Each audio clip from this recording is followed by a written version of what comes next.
आनंद दिया है, बहुत आनंद दिया है कि जब कहते हैं स्वामी कि जब स्वामी जी गए थे आहारचर्या करने के लिए और जिस घर में आहार लेने के लिए गए उस घर में पति पत्नी के बीच में झगड़ा हो गया। पत्नी को गुस्सा आया हुआ था कि पति को उठा करके बेलन की ठोके कि तभी स्वामी जी पहुंच गए वहां पर आहारचर्या करने के लिए। कहा नमो नारायण, 3 बार कहा नमो नारायण नमो नारायण। ओ भगवती कुछ आहार मिलेगा। पत्नी को गुस्सा आया हुआ था, बोले ये मांगने आ गया मुफ्तखोर कहीं का। हाथ में था पोंछा, उठाकर स्वामी जी पर दे फेंका। स्वामी जी पोंछा लेकर के गए, चले गए अपनी कुटिया में कि जो मिलेगा वही स्वीकार। परिशह का मतलब होता है केवल सहन करना नहीं, वरन जो मिला सबका स्वागत। रोटी मिली तो स्वागत, रोटी में नमक ज्यादा मिल गया तो स्वागत, रोटी फीकी रह गई तो स्वागत, जो है स्वीकार। तो पोंछा ले आए, धोया।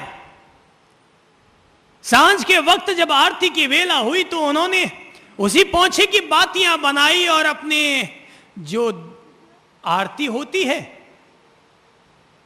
उसी आरती में ही उन्होंने वो बातियां सजा दी, दीप जलाए और उस पोंछे की बातियों से भगवान की आरती करने लगे। और आरती करते हुए कहने लगे, हे मेरे प्रभु जी, जिस तरह से पोंछे की ये बातियां जगमगा रही हैं, ठीक इसी कदर उस सदगृहिणी के हृदय की भी बातियां इसी तरह से जगमगाए, उसका हृदय जगमगाए, उसका हृदय रोशन हो। ये है वो सद्भाव कि जहां व्यक्ति परिशह सहन करके भी, आक्रोश नामक परिशह सहन करके भी व्यक्ति अपनी तरफ से उसके प्रति मंगल भाव, आशीर्वाद के भाव, मंगल कामना के भाव, सकारात्मकता के भाव अपने दिल में लेकर आता है।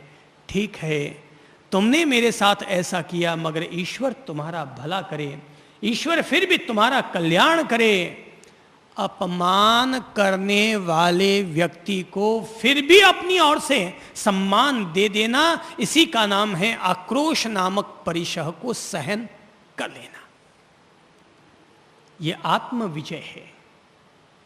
दूसरे दूसरे हजारों हजार योद्धाओं को जीतना आसान है, पर अपने ही अनजीते गुस्से को संयमित कर लेना यह 1000 योद्धाओं पर विजय प्राप्त करने से भी ज्यादा कठिन है। इसलिए गुस्सा आ जाता है क्योंकि अभी तक ये जीता हुआ नहीं है। गुस्सा आ जाता है क्योंकि अभी तक हम लोग गुस्से से हारे हुए हैं। तो भाई, जब तक अपन क्रोध को ही नहीं जीत पाए तो हम लोग काम भोग की वासनाओं को कैसे और किस तरीके से जीत पाएंगे? कि जिसका संबंध बाहर से है वो हम उसी को नहीं जीत पाए, तो जिसका संबंध भीतर से होगा, हमारी काम वासनाओं से होगा, हम उसको कैसे जीत पाएंगे? मन को सुधारना है, मन को संयमित करना है, मन के लोटे को मांझना है। तो गुस्सा तो इंसान को पहले जीत लेना चाहिए। जब जब क्रोध आता है तब तब हंसी की हत्या करता है और खुशी को खत्म करता है। गुस्सा आता है तो गुस्सा हमेशा सागर की तरह बहरा हुआ करता है। आता है तो लपेटे में लेता है और बहाव में लेकर के चला जाया करता है।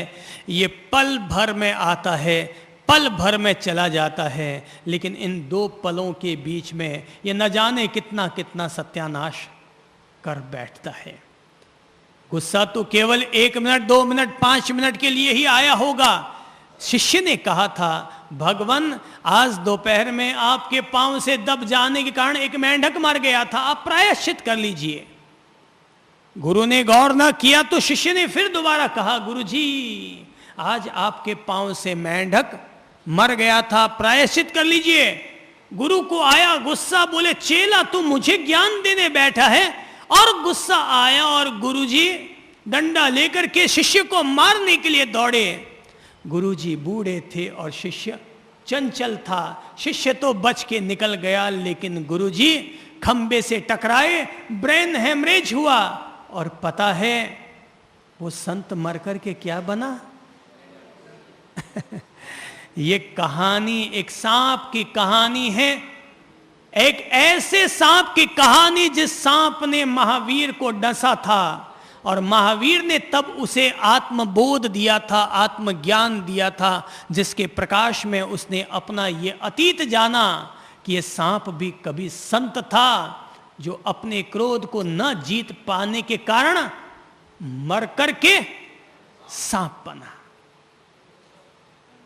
सावधान, हो सकता है दुनिया में जितने भी सांप हो वे अतीत में कोई संत रहे हों, अपने गुस्से को काबू में न रख पाए हों और रोज बरोज गुस्सा गुस्सा गुस्सा करते रहे हों, तो मर कर के सांप बन चुके हों। जब एक संत मर कर के सांप बन सकता है अपने गुस्से के कारण, तो अपन लोग बाकी के सामान्य लोग सोचें कि हम अगर यूं ही गुस्सा करते रहेंगे, खींच खाते रहेंगे, चिड़चिड़ाते रहेंगे, रोज बरोज यूं ही हो हल्ला करते रहेंगे, अपने मन को, अपनी जबान को, अपनी भाषा को, अपने व्यवहार को अगर हम अपने संयम में नहीं रखेंगे तो हमारा क्या होगा? हमारा क्या होगा? भाई धर्म तो संत ने किया ही था, तपस्या भी की ही थी, मंदिर तो वो भी जाता ही था, किसी न किसी गुरु का ज्ञान उसने लिया भी था। पर जब जब गुस्सा आता है तब तब सारा ज्ञान धरा का धरा रह जाता है और आदमी झट से 1 मिनट में ही आग बबूला हो जाता है। जरा एक बात अपन लोग सोचें, क्या अपने लोगों को मालूम नहीं है कि गुस्सा नहीं करना चाहिए? है, मालूम है कि नहीं? मालूम है। तो अब जरा ये सोचो कि अपन लोग गुस्सा कभी करते हैं या नहीं करते? करते हैं।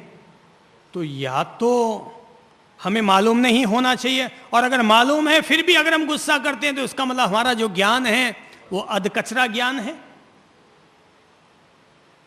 जब जब भीतर की चेतना में से, भीतर के चित्त में से क्रोध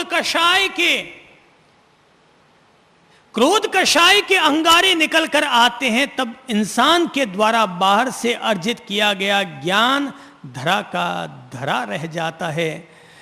ज्ञान 10-20% ही हमारे भीतर प्रवेश कर पाता है, पर 80-90% तो भीतर का जो कचरा है छाया हुआ वो निकल नहीं पाता, और हम लोग बार बार अपने गुस्से को दोहराते रहते हैं। इसीलिए इंसान के लिए ध्यान करना जरूरी है, साधना करनी जरूरी है, क्योंकि ध्यान करने से व्यक्ति का अहंकार टूटता है, विनम्रता का उदय होता है। ध्यान करने से व्यक्ति का क्रोध ठंडा होता है और व्यक्ति शीतल प्रकृति का मालिक बनने लगता है। ध्यान करने से व्यक्ति का अहंकार टूटता है, उसको लगता है मैं कुछ नहीं, मैं क्या, मेरा क्या मतलब है, ये काया नश्वर है, गिर जानी है। काया में उठने वाले वेदन संवेदन कभी अनुकूल और कभी प्रतिकूल बन जाया करते हैं। कौन सा संवेदन मेरा और कौन सा तेरा? जब साधक के लिए, ध्यानी के लिए शरीर भी मेरा नहीं होता, तो फिर भीतर में उठने वाले भाव कहां से मेरे हो जाएंगे? तो विनम्रता का उदय होता है, अहंकार टूटता है। ध्यान धरने से व्यक्ति आत्म साक्षात्कार करता है, स्वयं से साक्षात्कार करता है, स्वयं को जानता है, स्वयं की स्थितियों को जानता है, और स्वयं को जानकर ही व्यक्ति स्वयं को बदल सकता है। स्वयं को जानकर ही व्यक्ति स्वयं को बदल सकता है। गज सुकुमार जिस पराकाष्ठा पर पहुंचे, जरूर इसके पीछे किसी वैराग्य ने, किसी अनासक्ति ने, किसी महान संकल्प ने काम किया होगा, तभी किसी व्यक्ति के लिए इस तरह की चुनौती, इस तरह का परिशह सहन करने की उम्मीद की जा सकती है। बाकी तो कहना कठिन है, कौन व्यक्ति कहां तक सहन कर पाएगा। जीसस ने सलीब को सहन कर लिया, सुकरात ने विष का प्याला पी लिया, मीराबाई ने जहर को भी प्रभु का चरणामृत मान करके स्वीकार कर लिया,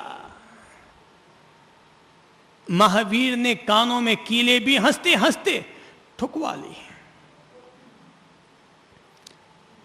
अद्भुत है ये सब उदाहरण, अद्वितीय है ये सब उदाहरण।